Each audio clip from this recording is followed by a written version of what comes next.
At precisely 11:34 a.m., the world's most advanced missile defense system failed. The sharp sound of a distant explosion reverberated across the skies over Seoul, a chilling reminder that no defense is absolute. The North Korean Hwasong-15, a road-mobile intercontinental ballistic missile, had slipped through the layers of South Korea's defense network, striking an unassuming target in the heart of the city. The deflection attempts by the Terminal High Altitude Area Defense THAAD system were unsuccessful, a fatal miscalculation that left the region on edge. This was no ordinary attack. It was a message in escalation that threatened the delicate balance of power in the region. And in this moment of vulnerability, the United States' strategic response would be tested as never before. Could America's military dominance, honed over decades of warfare, shield its allies from a world on the brink? Don't just watch, engage. If clear-eyed military analysis matters to you, hit like, subscribe, and drop a comment. Your voice fuels our mission to deliver truth beneath the headlines. The alarm bells rang throughout the command centers in Seoul, and within minutes the entire South Korean defense apparatus had been set into motion. The initial explosion was a wake-up call that sent waves of shock through both the South Korean and U.S. military leadership. It wasn't just about a missile strike. It was a direct challenge to their collective security and a testament to North Korea's growing technological capabilities. The THAAD system, a shining jewel in the South Korean defense network, had been deployed to intercept long-range ballistic missiles, including the Hwasong-15, a missile capable of carrying a nuclear payload. However, the missile's trajectory was designed to evade intercept. The powerful radar systems, while capable, were unable to react in time to the high-speed evasive maneuver the missile executed. THAAD's interceptors, designed to target missiles at high altitudes, failed to lock onto the incoming threat, and the missile slipped past, detonating its warhead on the outskirts of Seoul. Within moments, the U.S. forces stationed in South Korea, including Army and Navy units, began to reposition their assets. At 11:40 a.m., the first fighter jets, F-35 Lightning IIs from Kadena Air Base in Okinawa, were launched into the sky. The F-35, a fifth-generation stealth fighter with unparalleled capabilities, was the U.S.'s frontline response. These planes were not just interceptors. They were part of a larger strategy to establish air dominance, ensuring that no further attacks could proceed uncontested. Meanwhile, in the sea lanes south of the peninsula, the U.S. Navy's USS Ronald Reagan, a Nimitz-class aircraft carrier, readied its fighter jets. These multi-role aircraft would act as a deterrent and, if necessary, engage North Korean air assets or launch retaliatory strikes. The presence of the U.S. Navy was not just a show of force, it was an integral part of the layered defense system that had been in place for years, ensuring that any attack on South Korea would face immediate consequences. By 12:10 p.m., the full weight of U.S. military might had mobilized. Ground-based missile defense systems, such as the Patriot PSK-3, began to lock onto any potential secondary targets. Patriot missiles designed for shorter-range threats were an essential part of the defense network against shorter-range tactical missiles that could potentially breach the outer layers of defense. Their quick reaction time was critical as the situation began to escalate. Despite the quick reaction of the U.S. and South Korean forces, the battle for the skies and the defense of the nation was far from over. As North Korea's missile systems continued to grow in sophistication, the United States and its allies knew that this event, though a setback, was only the beginning of a new phase in military competition in the region. The stage was set for an unprecedented geopolitical conflict, and South Korea's defense shield would be pushed to its limits. The clock was ticking. As the skies over Seoul darkened from the weight of tensions, the full force of North Korea's retaliation strategy began to unfold. By 12:45 p.m., the U.S. forces had already established a defensive perimeter, but North Korea was not content with a single missile strike. In a calculated move, Pyongyang activated its largest missile systems, launching a barrage of short to medium-range Scud and Nodong missiles aimed at both military and civilian targets in the south. It was clear this wasn't just a single offensive, it was a full-scale attempt to overwhelm the defenses. The THAAD system, still reeling from its earlier failure, had to recalibrate quickly. A missile launch from the Nodong series was detected, a powerful liquid-fueled missile capable of reaching up to 1,300 kilometers. As the radar system locked onto the target, the THAAD launchers fired. The interception was clean this time. The missile disintegrated in midair, sending a plume of smoke and debris into the sky. However, there was no time to rest. Another wave of Scud missiles was already on the move this time, designed for a more complex trajectory that tested the agility of the defensive network. Simultaneously, the United States Air Force, coordinated through a joint operations center, began a series of surgical airstrikes. At 1:00 p.m., a squadron of F-22 Raptors, designed for stealth and air superiority, entered North Korean airspace. Their mission to neutralize North Korea's air defense infrastructure, including the Soviet-era surface-to-air missile systems, SAMs, that had been upgraded with some of the latest tech from China and Russia. The F-22s, invisible to the enemy radar, performed a precision strike on radar stations and missile launchers, taking out several critical components of North Korea's anti-aircraft defenses. However, the operation wasn't without its risks. As the Raptors withdrew, North Korean MiG-29 fighters scrambled to intercept. Meanwhile, in the Sea of Japan, the USS Ronald Reagan's aircraft had been conducting operations as a mobile command post. By 1:30 p.m., the carrier launched a series of Tomahawk cruise missiles aimed at key North Korean military installations. The Tomahawk, with its precision guidance and range, was used to target missile silos and underground facilities, strategic assets that could deliver another blow to South Korea's defenses. It was a calculated move to degrade North Korea's capability to sustain missile attacks, but the real challenge was still ahead. With every missile launched, the battle for control over the skies and the seas was becoming more intense. In the midst of the chaos, the political leaders of South Korea and the United States were coordinating on the next steps. While the military apparatus was in full motion, diplomatic channels were also open, communicating with China and Russia, both of whom had a vested interest in preventing the situation from spiraling out of control. The global stakes were rising. The moment had come to prove that American military power and the combined strength of NATO could deter chaos and bring stability to a fractured region. As the situation reached its peak, the focus shifted to the ground forces. The South Korean military, bolstered by U.S. infantry and armored divisions, began preparing for a possible land conflict, reinforcing key border positions and bunkers. They were bracing for the possibility of a long-term military engagement, a conflict that could reshape the future of the Korean Peninsula. By 2:00 p.m., the situation had evolved into a full-scale strategic maneuver, with both sides preparing for the long haul. The U.S. and South Korean military, now locked in a tense standoff, with North Korea, found themselves in a precarious position. While air superiority had been established by the F-22 Raptors and the F-35s, and the missile defense systems had managed to intercept many of the incoming strikes, the threat on the ground was becoming more imminent. North Korea, sensing the mounting pressure, began shifting tactics. At 2:15 p.m., the first wave of North Korean ground forces began moving south. With artillery pieces capable of firing on Seoul from a range of over 100 kilometers, the North was attempting to apply pressure from the ground. The South Korean military, reinforced by U.S. forces, began a series of countermeasures. The U.S. Army's Patriot missiles were deployed in conjunction with South Korean K-9 Thunder self-propelled howitzers, which took up strategic positions in the southern sectors. These were designed to create a defensive perimeter that could withstand the initial barrage of artillery, preventing North Korea from gaining further ground. Simultaneously, the U.S. Army's 2nd Infantry Division, stationed in the south, took up positions along key roads leading into the capital. They prepared for possible direct combat with North Korean infantry units. The stakes were high. Any attempt to advance on Seoul would be met with an overwhelming counterforce. But the North Korean forces were not known for backing down easily. At 2:45 p.m., the U.S. Navy, still in position off the coast of South Korea, shifted their operations. The USS Ronald Reagan launched another set of airstrikes, this time targeting the North Korean artillery units positioned in the mountains to the north. These strategic airstrikes were designed to prevent a prolonged artillery bombardment that could potentially damage critical infrastructure in Seoul. The Tomahawk missiles fired from the carrier's deck rained down with surgical precision, hitting military command centers, artillery batteries, and supply depots, severely hampering North Korea's ability to continue its ground assault. Back on land, South Korea's own K-2 Black Panther tanks, supported by U.S. M1 Abrams tanks, rolled into position. These formidable machines were tasked with guarding key choke points on the roads leading into Seoul. Their presence ensured that the North Korean advance would face an immediate counteroffensive, making it difficult for the enemy to gain any ground.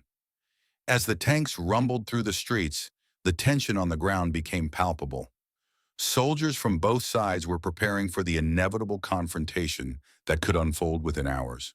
Yet despite the rapid response of U.S. and South Korean forces, a dark cloud of uncertainty hung over the entire region.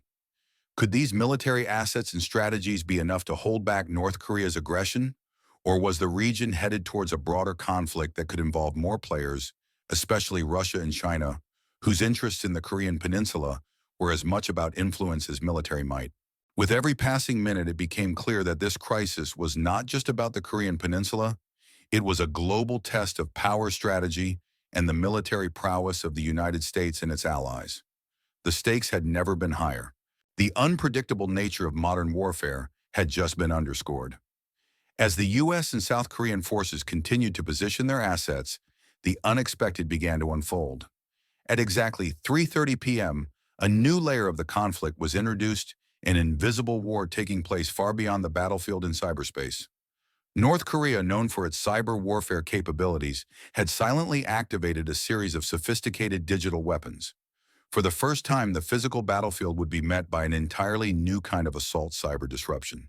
The South Korean military's communications network, which had been running at peak efficiency, suddenly began to fail. Officers at the Joint Chiefs of Staff struggled to send critical orders as their communication systems were scrambled. The U.S. military's network was not immune either. A well-coordinated cyber attack had targeted critical satellite communications, forcing both U.S. and South Korean forces to rely on emergency protocols. With no clear command and control communication, military units on the ground began to lose their synchronized operations. In a matter of minutes, the entire defense posture shifted from a well-oiled machine to a chaotic scramble for reestablishment. By 4:00 p.m., the global balance had started to shift.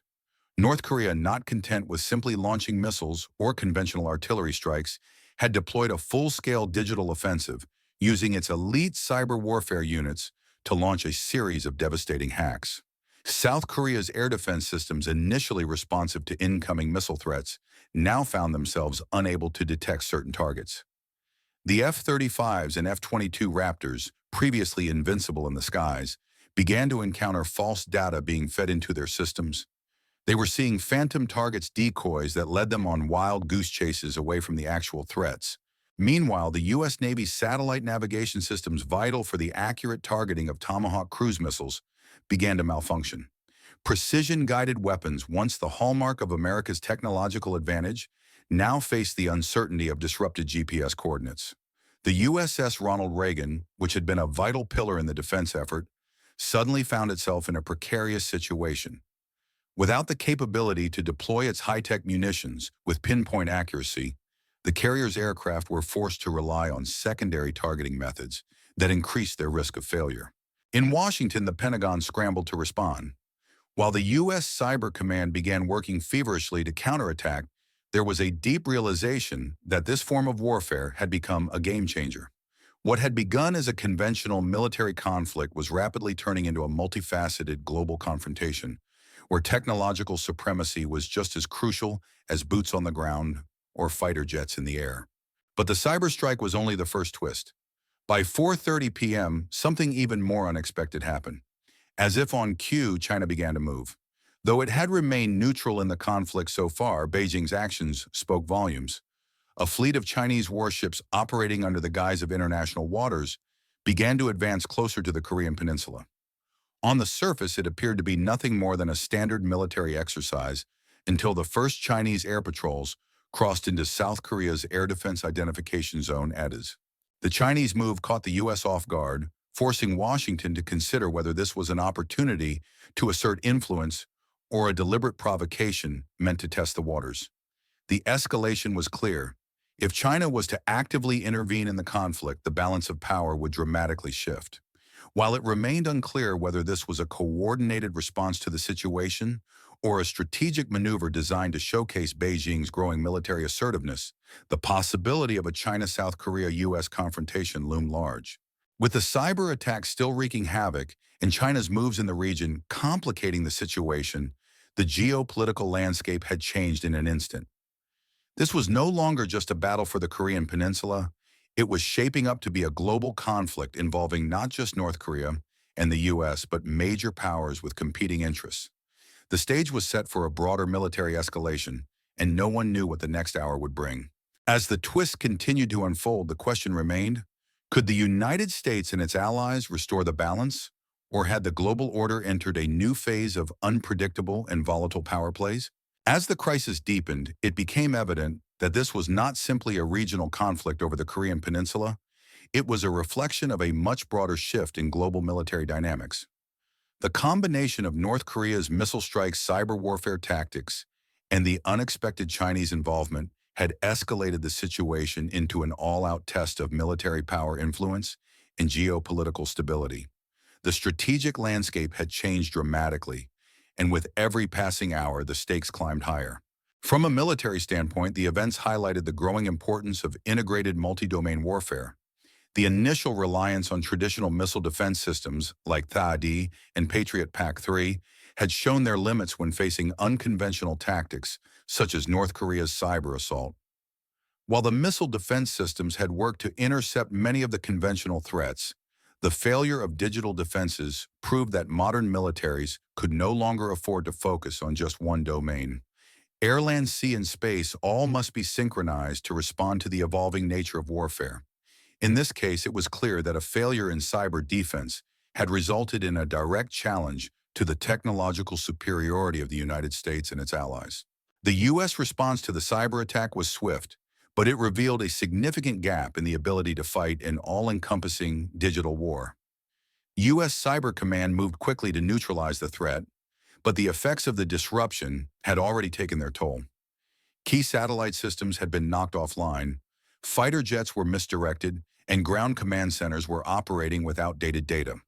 While the Pentagon quickly rallied, it was clear that the U.S. military had not been fully prepared for a cyber warfare scenario of this magnitude, especially one launched by a nation-state like North Korea. However, as much as the U.S. struggled to regain its technological foothold, its conventional military assets, specifically its air and naval superiority, remained potent. The U.S. Air Force and Navy had effectively neutralized many of North Korea's air defenses and missile launchers in the early stages of the conflict. U.S. aircraft such as the F-22 Raptors and the F-35 Lightning IIs continued to perform their roles with deadly precision, establishing air dominance that allowed U.S. forces to neutralize North Korean air assets. Despite the cyber setbacks, the physical force projection remained a decisive advantage. Meanwhile, the emergence of China as a potential actor in the crisis significantly shifted the geopolitical calculus. China's strategic interests in the region, spanning from securing its territorial claims in the South China Sea to maintaining stability on the Korean Peninsula, complicated the U.S. response. While Beijing did not initially take direct action, the movement of Chinese warships into the vicinity of the conflict was a clear signal of their willingness to exert influence in the region. For Washington, this was a reminder that any conflict in East Asia is never isolated. It involves multiple global powers with competing interests. Should China choose to directly intervene, it would add a formidable dimension to the battle, forcing the U.S. and its allies to recalibrate their strategy. The broader consequences of the conflict were profound. On the military front, the cost would be staggering. Billions of dollars in defense spending would be required not only for the immediate conflict, but also for the technological upgrades necessary to counter cyber threats in future engagements.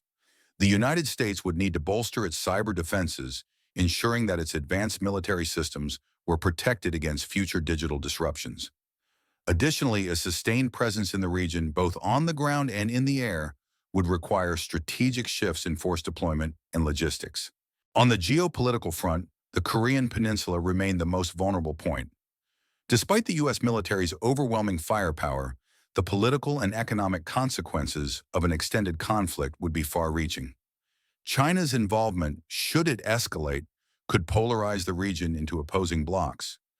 A U.S.-China confrontation over the Korean Peninsula would ignite an arms race and shift alliances across Asia, potentially drawing in other regional players such as Japan and India into the conflict. In the aftermath, the United States and its allies would face the immense task of rebuilding stability in the region. While U.S. military power had proved effective in the short term, the true challenge would be securing long-term peace and ensuring that a similar crisis did not erupt again. Deterrence, both military and diplomatic, would become even more crucial in the post-conflict phase. The international community would be left to navigate the delicate balance between military readiness and the pursuit of lasting peace, knowing full well that the slightest misstep could push the world closer to another confrontation. This was not just a test of military power, it was a test of global resilience, alliances, and the very fabric of international order. The United States, having proven its military superiority in the field, would need to reaffirm its role as the world's stabilizing force committed to peace through strength. The consequences of this conflict would reverberate through the geopolitical landscape for years to come, a somber reminder of the fragile nature of peace in an increasingly unpredictable world. As the dust began to settle over the Korean Peninsula, it became clear that the price of peace had never been higher. The conflict, though brief, had cost the global economy billions, and the stakes were higher than anyone had anticipated. The cyber warfare, which had shaken the very foundation of the U.S. military's technological supremacy, highlighted the need for a new kind of defense strategy, one that integrates cyberspace and conventional forces into an unbreakable shield. The military engagements, while decisive, were not without their consequences. The fragile balance of power in East Asia had been disturbed, and the involvement of China added an unpredictable layer to an already volatile situation. The geopolitical landscape of the region had shifted, and the possibility of future confrontations, whether military or diplomatic, loomed large. For South Korea, the cost was not just measured in destroyed infrastructure or lost lives. It was also in the loss of trust, the fear that war could be imminent at any moment. For the United States, the conflict reinforced its role as the world's leading military superpower, but also highlighted the need for greater preparation in non-traditional warfare domains. As the global community watched, the importance of alliances, especially NATO and other partners in the Pacific, became unmistakably clear. The U.S. military, though victorious in the immediate battle, faced the long-term challenge of reinforcing its strategic presence and ensuring that such a conflict never escalated again. The cost of peace was staggering, but as history has shown, strength deters chaos. The United States, standing alongside its allies, demonstrated that military might, when coupled with diplomacy, remains the bedrock of global stability. Subscribe and stay informed. The world is changing, and we must understand the forces shaping our future. History is being written, and we must pay attention.